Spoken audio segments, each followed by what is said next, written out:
Change yourself, change your future. Ayo Hijrah Finansial. Assalamualaikum warahmatullahi wabarakatuh.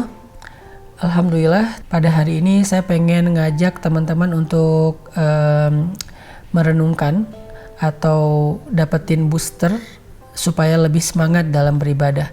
Saya pengen ngajak teman-teman untuk ngebahas tentang gimana sih caranya menikmati ibadah kita ketika kita sedang beribadah.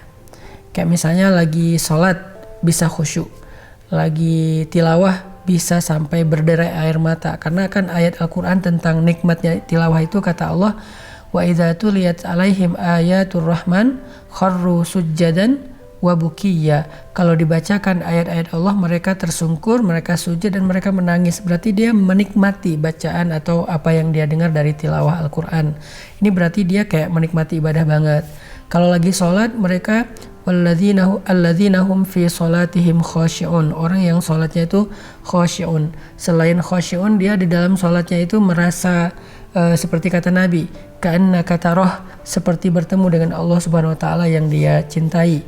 Nah, begitu juga saat berpuasa, sampai merasakan kepuasan bahwa puasa dia itu adalah puasa yang nikmat. Jadi kita pengen puasa kita nikmat, sholat kita nikmat, tilawah kita nikmat, apalagi qiyamul lail kita nikmat walaupun ngantuk, sedekah kita nikmat. Gimana caranya biar semua ibadah yang kita lakuin itu terasa nikmat? Ada satu tips yang diajarkan Nabi SAW biar semua ibadah itu terasa nikmat. Kata Nabi, salasun man kunna fihi wajada halawatal iman. Ada 3 perkara yang kalau seseorang itu memilikinya, 3 hal, 3 item, kalau kita punya itu, maka kita akan merasakan halawatal iman. Halawah itu istilah orang Arab untuk sesuatu yang baik, untuk sesuatu yang nyaman, untuk sesuatu yang indah. Mereka bilang halawah. Artinya halawah itu keren ya kalau bahasa kita. Wah, asik ya kalau bahasa kita. Nyaman ya, enjoy ya kalau bahasa kita. Nah, sedangkan iman dalam konteks hadis ini artinya amal. Karena para ulama sering menerjemahkan kalimat iman itu sebagai amal solih. Misalnya ayat ya ayyuhalladzina amanu aminu. Wahai orang yang beriman, berimanlah kalian. Nah, ada 2 kalimat iman di sini di dalam ayat ini. Ya ayyuhalladzina amanu, wahai orang yang beriman, aminu, berimanlah. Nah, ini apa maksudnya? Kok orang beriman disuruh beriman? Kata ulama tafsir, iman yang pertama adalah iman di hati, yakin, as-thiqah billah. Sedangkan iman yang kedua itu maknanya iman dalam bentuk zahir, yaitu beramal solih. Sehingga terjemahan yang lebih tepatnya adalah wahai orang yang beriman, beramallah kalian. Jadi nggak boleh iman cuma di hati, harus diwujudkan dalam bentuk perbuatan. Nah, sehingga ketika Nabi mengatakan wajada halawatal iman, siapa yang punya 3 hal ini akan merasakan amal soleh itu halawah, nyaman, asik, enjoy, happy, beramal soleh. Ada 3 hal yang harus kita miliki. Pertama, kata Nabi, ayyakunallahu wa rasuluhu ahabba ilaihi mimma siwahuma. Ketika Allah dan Rasul lebih dia cintai daripada apapun juga. Gimana ya caranya biar bisa menjadi orang yang mencintai Allah lebih daripada apapun juga, mencintai Rasul lebih daripada siapapun juga? Caranya gimana? Caranya cinta itu nggak datang sekaligus, tapi dia tumbuh. Kayak orang kadang-kadang dari benci jadi cinta kan ya?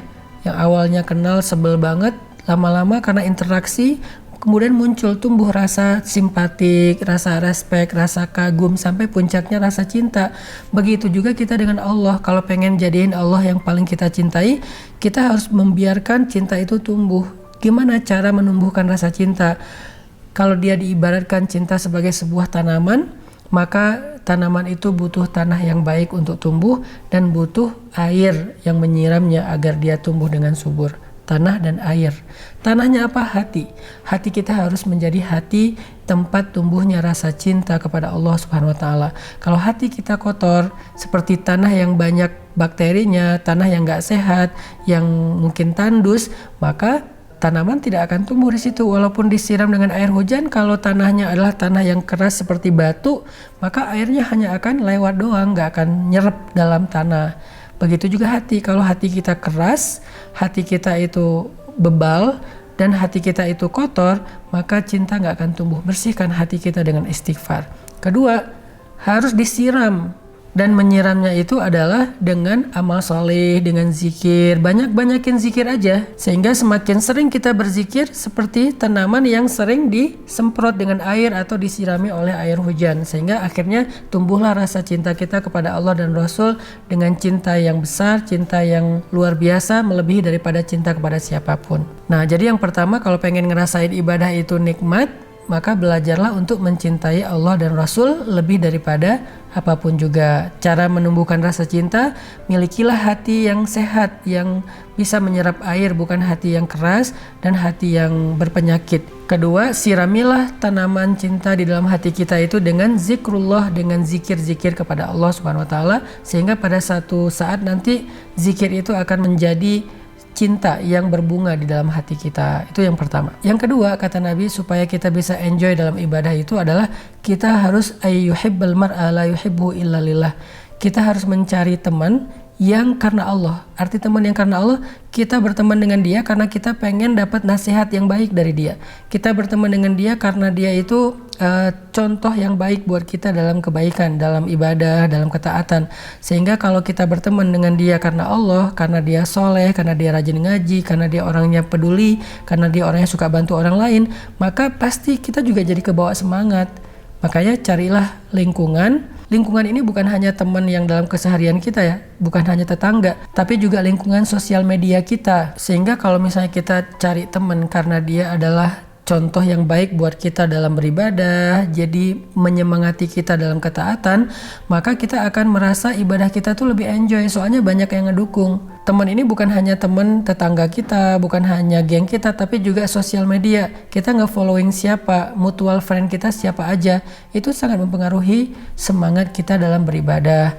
Makanya carilah bi'ah solihah, pertemanan, mutual friend yang bisa nyemangatin kita. Itu yang disebut dengan mencintai seseorang karena Allah Subhanahu wa taala. Jadi yang kedua poinnya adalah kita harus punya lingkungan, bi'ah, environment yang bisa membuat kita nyaman gitu dalam beribadah, karena saling mengingatkan, saling menguatkan, saling menyemangati. Yang terakhir, ayyakraha ayyauda ilal kufri kama yakrahu ayyuqadhafa finnar. Benci kepada dosa seperti benci kepada api neraka. Maksudnya apa? Maksudnya adalah kalau kita pengen ibadahnya nyaman, tinggalkan dosa.